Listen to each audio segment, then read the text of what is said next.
नमः कोदण्डहस्ताय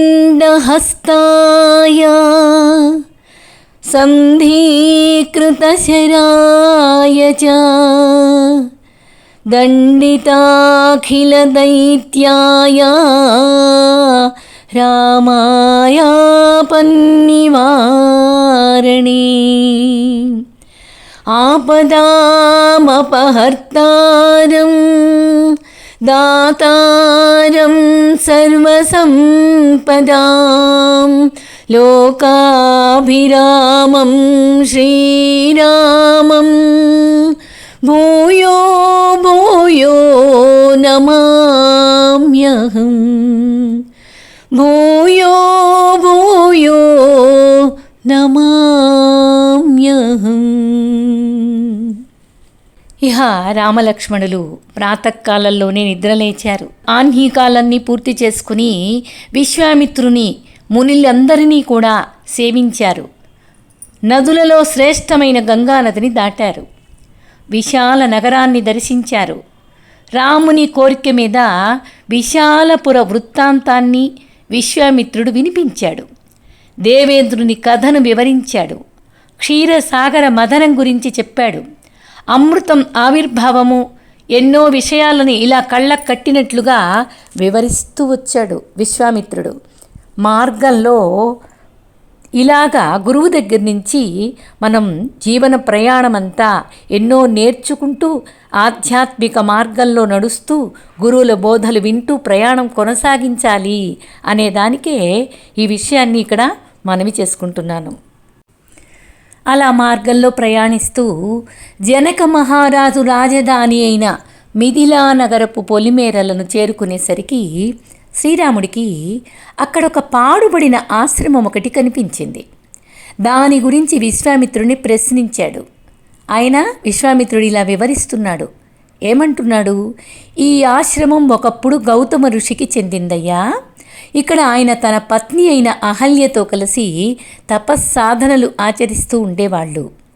ఒకసారి గౌతముడు ఆశ్రమంలో లేని విషయం తెలుసుకుని స్వర్గాధిపతి అయినటువంటి ఇంద్రుడు ఆ గౌతమ ఋషి రూపాన్ని ధరించి అలా ఆ మారు వేషంలోనే అతడు ఆశ్రమానికి వెళ్ళి గౌతముని భార్యను సమీపించి, నా ప్రియమైన సుందరిమణి, తక్షణమే నీతో సంగమించాలని ఉంది, దయచేసి నా కోరిక కాదనకు అని తన కోరికను వెలిబుచ్చాడు. గౌతముని రూపంలో వచ్చినది ఇంద్రుడేనని అహల్య గుర్తించకపోలేదు.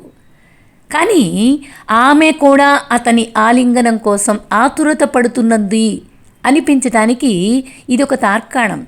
అందుకనే అతనిని తిరస్కరించలేదు. అలా వారి సంగమం జరిగింది. తమ కామవాంఛలు సంతృప్తిపరుచుకున్న మీదట అహల్య, ఇంద్రా, నా భర్త గౌతముడికి మన మీద కోపం రాకుండా నువ్వే కాపాడాలి అని కూడా ప్రార్థించింది. తను ఎవరి కంట పడకుండా వెంటనే వెళ్ళిపోతానని ఇంద్రుడు అహల్యకు హామీ ఇచ్చాడు. అయితే గౌతముడి ఆశ్రమం నుండి ఇంద్రుడు దొంగచాటుగా వెళుతున్న సమయంలోనే అకస్మాత్తుగా ఆ ఋషి తిరిగి వచ్చాడు. తన రూపాన్ని దాల్చి ఉండి సిగ్గుతో తలదించుకుని ఉన్న ఇంద్రుడిని చూస్తూనే గౌతముడు అతడు చేసిన అపచారమేమిటో ఇట్లా వెంటనే గ్రహించేశాడు. అందువల్ల ఆగ్రహోదగ్రుడైనాడు. ఋషి వెంటనే, ఓయి కామమోహితుడా, నీవు చేసిన నీచ కార్యాలకు శిక్షగా నీ వృషములు తక్షణమే నేలరాలుగాక అంటూ శపించేశాడు. శాపవచనం ఉచ్చరించినదే తడవుగా ఇంద్రుడి వృషణాలు అతని శరీరం నుండి నేలరాలాయి. ఆ పైన ఆశ్రమంలోకి ప్రవేశించిన గౌతముడు భార్యను చూసి, ఓసి నిర్భాగ్యురాలా, ఇక నుండి నీవు అన్నపానాలు స్వీకరించలేని స్థితిలో భస్మశయ్యపై పడి ఉందుగాక అని శపించాడు. పశ్చాత్తాపంతో అహల్య అలా అదృశ్యమైపోయింది. అప్పుడు గౌతముడు ఆమె బాధని, ఆమె దుఃఖాన్ని గమనించాడు. వెంటనే ఆమెతో, సుదూర కాలంలో భవిష్యత్తులో శ్రీరాముడు ఈ ప్రదేశానికి వచ్చినప్పుడు నీవు పాప విముక్తి పొంది కామవాంఛలేవి లేనిదానవై నీ భర్తవైన నన్ను తిరిగి పొందుతావు అని శాప విమోచనం చెప్పాడు. ఆ మాట చెబుతూ గౌతముడు హిమాలయాలకు వెళ్ళిపోయాడు. ఈలోగా ఇంద్రుడు దేవతలతో, నేను గౌతమ ఋషికి కోపావేశం తెప్పించి స్వర్గాధిపతిగా నా స్థానాన్ని ఆయన పొందే ప్రయత్నాన్ని విజయవంతంగా అడ్డుకోగలిగాను. కానీ ఆ కార్యంలో నేను నా వృషణాలను పోగొట్టుకున్నాను. ఇప్పుడు ఏదో విధంగా నా పురుషత్వాన్ని పునరుద్ధరించే ఏర్పాటు చెయ్యండి అని చెప్పాడు. ఇంద్రుని అభ్యర్థనను మన్నిస్తూ దేవతలు పితృదేవతల చేత ఒక గొర్రెకు పురుషత్వాన్ని హరింపచేసి దాని వృషణాలను ఇంద్రుని శరీరానికి అతికించారు అని ఒక వృత్తాంతం. ఆ వృత్తాంతం చెప్పిన మీదట విశ్వామిత్రుడు శ్రీరాముడిని గౌతముని ఆశ్రమంలోకి అడుగుపెట్టవలసిందిగా ఆహ్వానించాడు. రాముడు ఆశ్రమంలో పాదం మోపగానే అహల్య తపోజనితమైన తేజస్సుతో ఉజ్వలంగా ప్రకాశిస్తూ తన పూర్వరూపాన్ని పొందింది. నిజానికి అహల్య శాప విముక్తి పొందడంతోనే అకస్మాత్తుగా దుందుబులు మోగి అక్కడ నుండి దివ్య పుష్ప వర్షాలు కురిపించారు. అలా కురుస్తూ ఉన్నాయి. రామలక్ష్మణులు గౌరవపూర్వకంగా అహల్య యొక్క పాదాలను స్పర్శించగానే ఆమె ఆదరంగా ఆ సోదరులకు విశ్వామిత్రుడికి స్వాగతం పలికింది. అదే సమయంలో గౌతమ ఋషి వచ్చి ఆమెను స్వీకరించి పత్ని సమేతంగా ఎంతో భక్తి శ్రద్ధలతో శ్రీరామలక్ష్మణులను పూజించారు. అహల్య రామునికి నమస్కరిస్తూ, రామా, నేను పతితను, పాపాత్మురాలను, నీవు పతిత పావనుడవు. నే చేసిన పాపానికి గౌతముడు నన్ను శపించాడు. ఆ శాపము నాకు వరంగా పరిణమించిందయ్యా. నాకు నా భర్త ఈ శాపాన్ని ఇయ్యకుండా ఉంటే నీ పాద స్పర్శ నాకు లభించేదా? ఋషులు శాపాలు పంచేవారు కారని, వరాలిచ్చేవారని అనుభవం ద్వారా తెలుసుకున్నాను.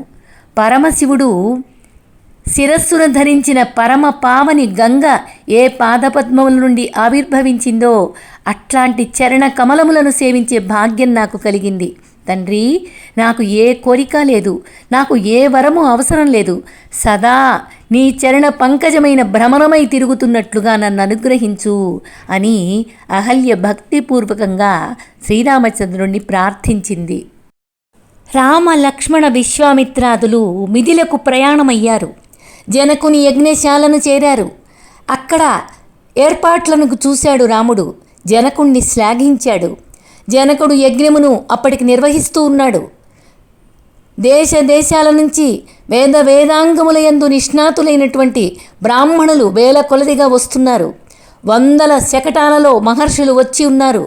రాముని కోరికపై జన సంసర్గం ఎక్కువగా లేని, జల సమృద్ధి ఎక్కువగా ఉన్న ప్రదేశాన్ని తాము ఉండడానికి విశ్వామిత్రుడు నిర్ణయించాడు. విశ్వామిత్రుడు వచ్చినట్లు జనక మహారాజుకు తెలిసింది. పుణ్యాత్ముడు, పురోహితుడు అయిన శతానందుని వెంట పెట్టుకొని ఎదురుగా వచ్చి ఆహ్వానం పలికాడు జనక మహారాజు. విశ్వామిత్రుణ్ణి పూజించాడు. పూజలు అందుకునిన విశ్వామిత్రుడు జనకునితో, కుశలమా, యజ్ఞము నిర్విఘ్నంగా సాగుతున్నది కదా అని ప్రశ్నించాడు. అందరూ ఉచితాసనాలపై ఆసీనులై ఉన్నారు. జనకుడు విశ్వామిత్రునితో పలుకుతున్నాడు, ఓ పూజ్యుడా, నన్ను అనుగ్రహించి ఈనాడు మీరు వచ్చారు. మీ రాక వలన నా యజ్ఞం ఫలప్రదమైంది. నేను ధన్యుడనయ్యాను, అనుగ్రహ పాత్రుడనయ్యాను. ఇంక 12 రోజులలో యజ్ఞము సమాప్తి అవుతుంది అని పురోహితులు చెబుతున్నారు. ఆ తరువాత యజ్ఞ భాగములు గ్రహించడానికి దేవతలు రాగలరు.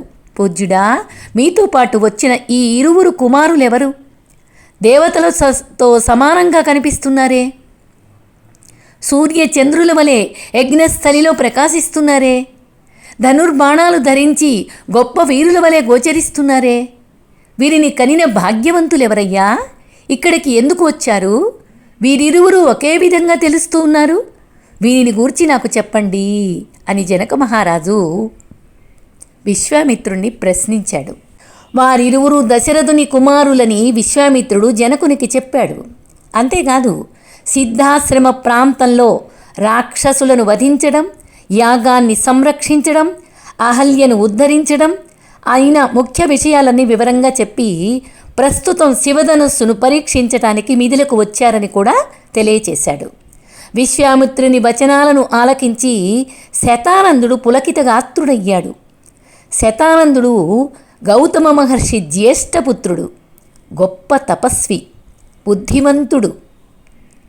శతానందుడు విశ్వామిత్రుడిని అడుగుతున్నాడు, మహర్షి, మా తల్లి అహల్య గొప్ప తపస్విని కదా, ఆమె గొప్ప యశస్విని కదా, ఆమెను రామునికి చూపించావా? సర్వులకు ఆరాధ్యమూర్తి అయిన రాముని మా తల్లి పూజించినదా? మహానుభావ, విధి బలముచే మా అమ్మకు ప్రాప్తించిన దురవస్థను రామునికి చెప్పావా? రాముని సేవించడంతో పవిత్రురాలైన మా తల్లి మా తండ్రిని సమీపించినదా అని అడుగుతున్నాడు. హిమవత్ పర్వతము నుండి నా తండ్రి గౌతముడు వచ్చాడా లేదా? రాముని పూజించాడా లేదా? రాముడు నా తండ్రిని గౌరవించాడా? ఇలా గొలుసులాగా ప్రశ్నలను పారవస్యంలో కుమ్మరించేస్తున్నాడు శతానందుడు.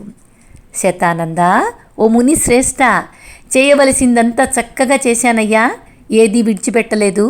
రేణుక జమదగ్నిని చేరినట్లుగా అహల్య గౌతముణ్ణి చేరుకుంది నాయనా అన్నాడు విశ్వామిత్రుడు. శతానందుడు రాముని వైపు తిరిగాడు. పురుష శ్రేష్ఠుడమైన ఓ రామా, మహాత్ముడైన విశ్వామిత్ర మహర్షిని ఆశ్రయించావు.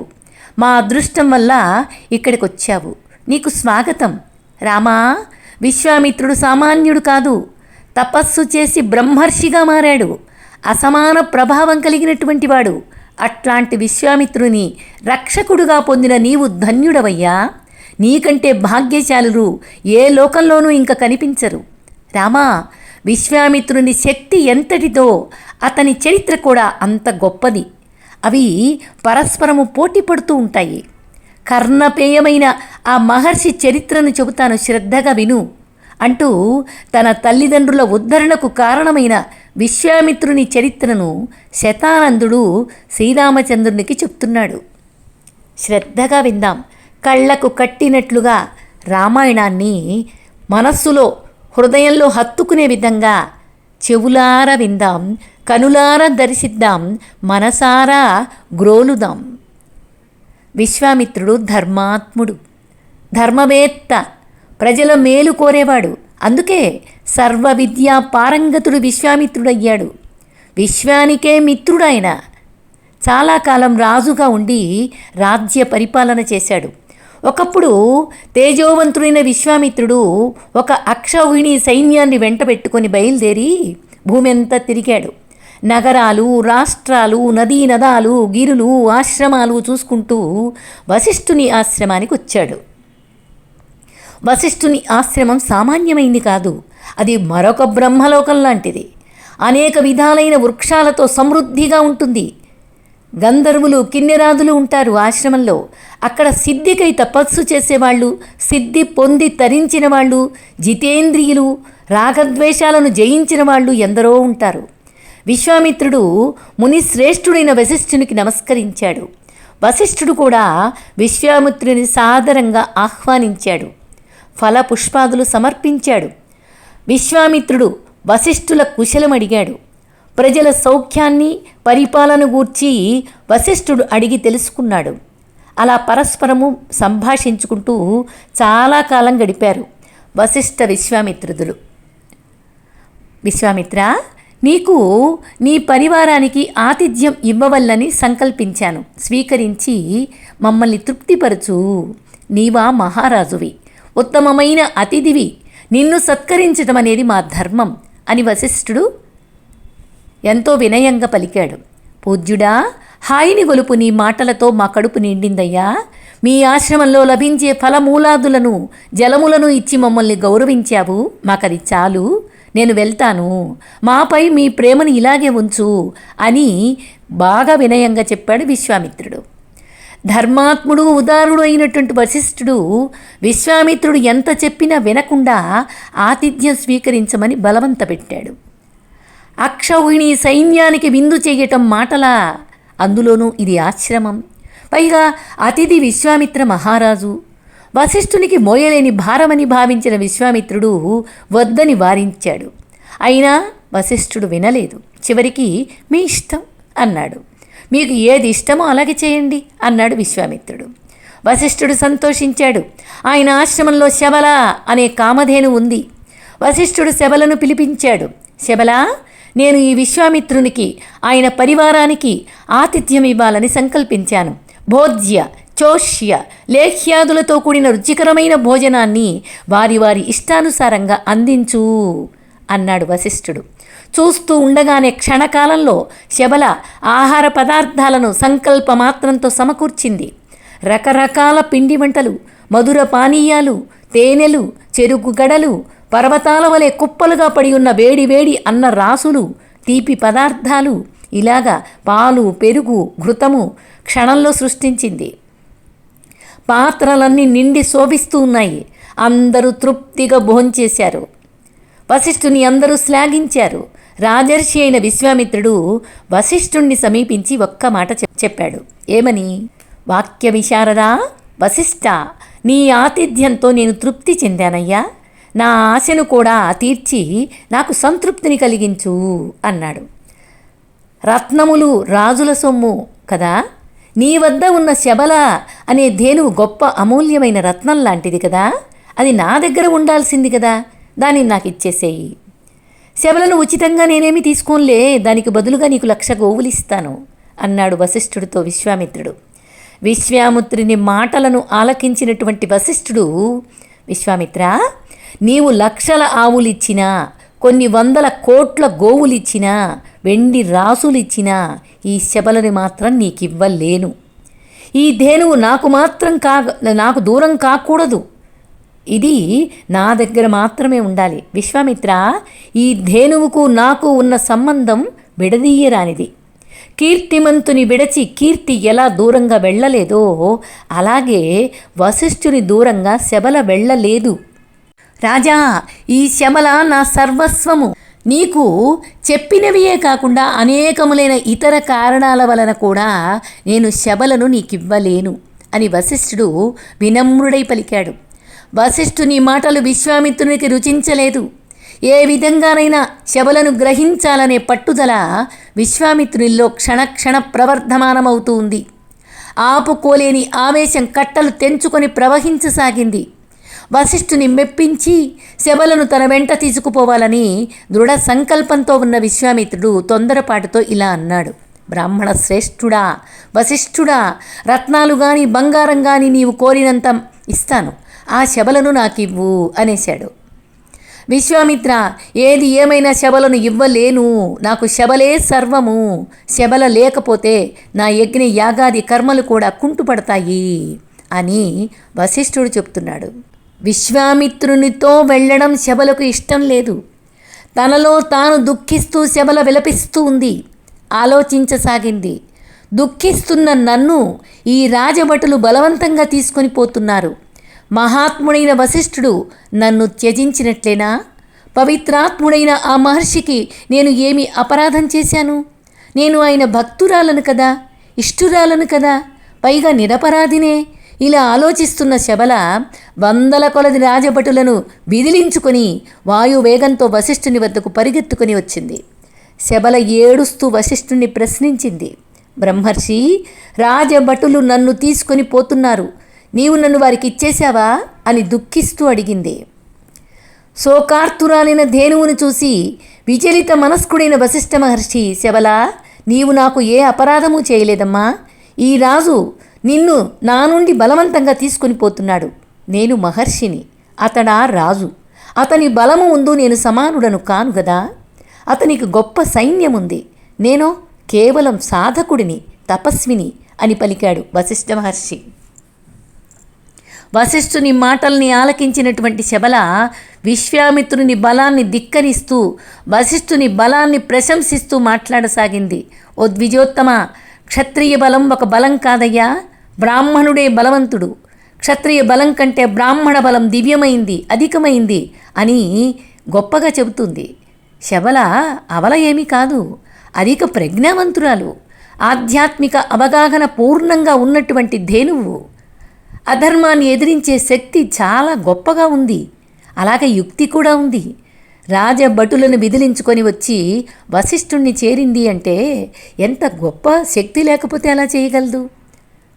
వశిష్ఠ విశ్వామిత్రుల సంఘర్షణ వ్యక్తిగతమైంది కాదు, ప్రబలమైన రెండు వ్యవస్థల మధ్య తలెత్తిన వివాదం, రెండు సిద్ధాంతాల మధ్య చెలరేగిన విభేదం. ఇక్కడ భౌతిక సంపద అశాశ్వతం. భౌతిక ప్రగతి ఒక ప్రగతి అనిపించుకోదు. ఎప్పుడైనా సరే ఈ కండలనేవి బండలనేవి మనకెప్పుడు అండ కాలేవు. బుద్ధిబలమే శాశ్వతమైంది, జ్ఞానమే బలమైంది, విజ్ఞానమే సమస్తాన్ని జయిస్తుంది అనే విషయంలో అకుంఠిత విశ్వాసం కలవాడు వశిష్ఠుడు. భౌతిక ఆధ్యాత్మిక శక్తులనే రెండు బలీయమైనటువంటి వ్యవస్థల మధ్య చెలరేగిన వివాదమే వీరిరువురి మధ్య లేచిన సంఘర్షణ. ధేనువు తనది, తనకిష్టం లేనప్పుడు బలవంత పెట్టిన అవసరం లేదు కదా. ఇది వశిష్ఠుని వాదం.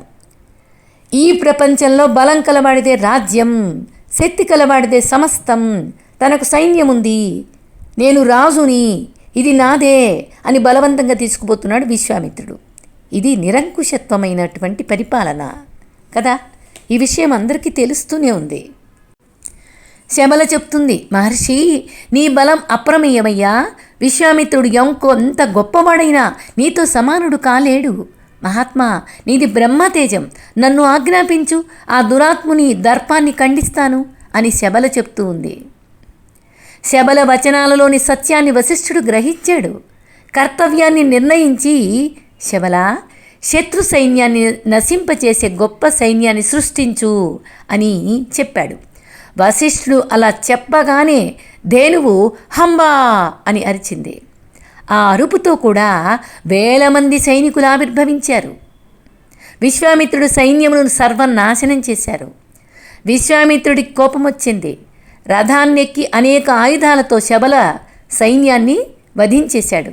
శబల అంతటితో ఆగలేదు, మరికొన్ని వేల మంది వీరులను సృష్టించింది. వాళ్ళు విశ్వామిత్రుని సైన్యంలో మిగిలి ఉన్న వాళ్ళని వధించారు.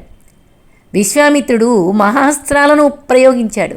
వాటి ధాటికి తట్టుకోలేక శబల సేన సంహరించబడుతూ ఉంది. ఇదంతా చూస్తున్నటువంటి వశిష్ఠుడు ధేనువును పిలిచి యోగశక్తి ద్వారా విశేషంగా సైన్యాన్ని సృష్టించమని చెప్పాడు. ఇలాగా ఆ ధేనువు సృష్టిస్తూ ఉంది. అసంఖ్యాకంగా సైన్యం పుట్టుకొస్తూ ఉన్నారు. విశ్వామిత్రుడు సైన్యాన్ని క్షణంలో వధించేస్తూ ఉన్నాడు. ఈ విధంగా యుద్ధం సాగుతూ ఉంది. ఈ విధంగా తన కుమారులు సైన్యము నశించటం చూశాడు. ఈ ధేనువు బాగా కోపం వచ్చేసింది. విశ్వామిత్రుడి 100 కుమారులు ఆయుధాలను ధరించి వశిష్ఠుని మీదకు వెళ్ళింది ఈ శబల. వశిష్ఠుడు హూంకరించగానే వారంతా కాలి భస్మమైపోయారు. ఈ విధంగా తన కుమారులు సైన్యము నశించటం చూశాడు విశ్వామిత్రుడు. సిగ్గుతో తల వంచాడు. తీవ్ర వ్యధకు లోనయ్యాడు. చలనం లేని సముద్రంలాగా, కోరలు తీసిన పాములాగా కాంతి విహీనుడైపోయాడు. పుత్రులు సైన్యము నశించటంతో దుఃఖితుడయ్యాడు. రెక్కలు తెగిన పక్షిలాగా అయిపోయాడు. అహంకారం అణిగిన వాడై తీవ్రంగా పరితపించాడు. ఒక కొడుకును పిలిచి రాజ్యాన్ని పరిపాలించు అని పలికి వెంటనే హిమవత్ పర్వతాన్ని చేరి తపస్సు ప్రారంభించాడు. పరమేశ్వరుని ధ్యానిస్తూ కఠోర తపస్సు చేశాడు. మహేశ్వరుడు తృప్తి చెందాడు. విశ్వామిత్రుని ముందు ప్రత్యక్షమయ్యాడు. వరాలను వేడుకోమని పలికాడు. తనకు ధనుర్వేదాన్ని అనుగ్రహించమని విశ్వామిత్రుడు కోరుకున్నాడు.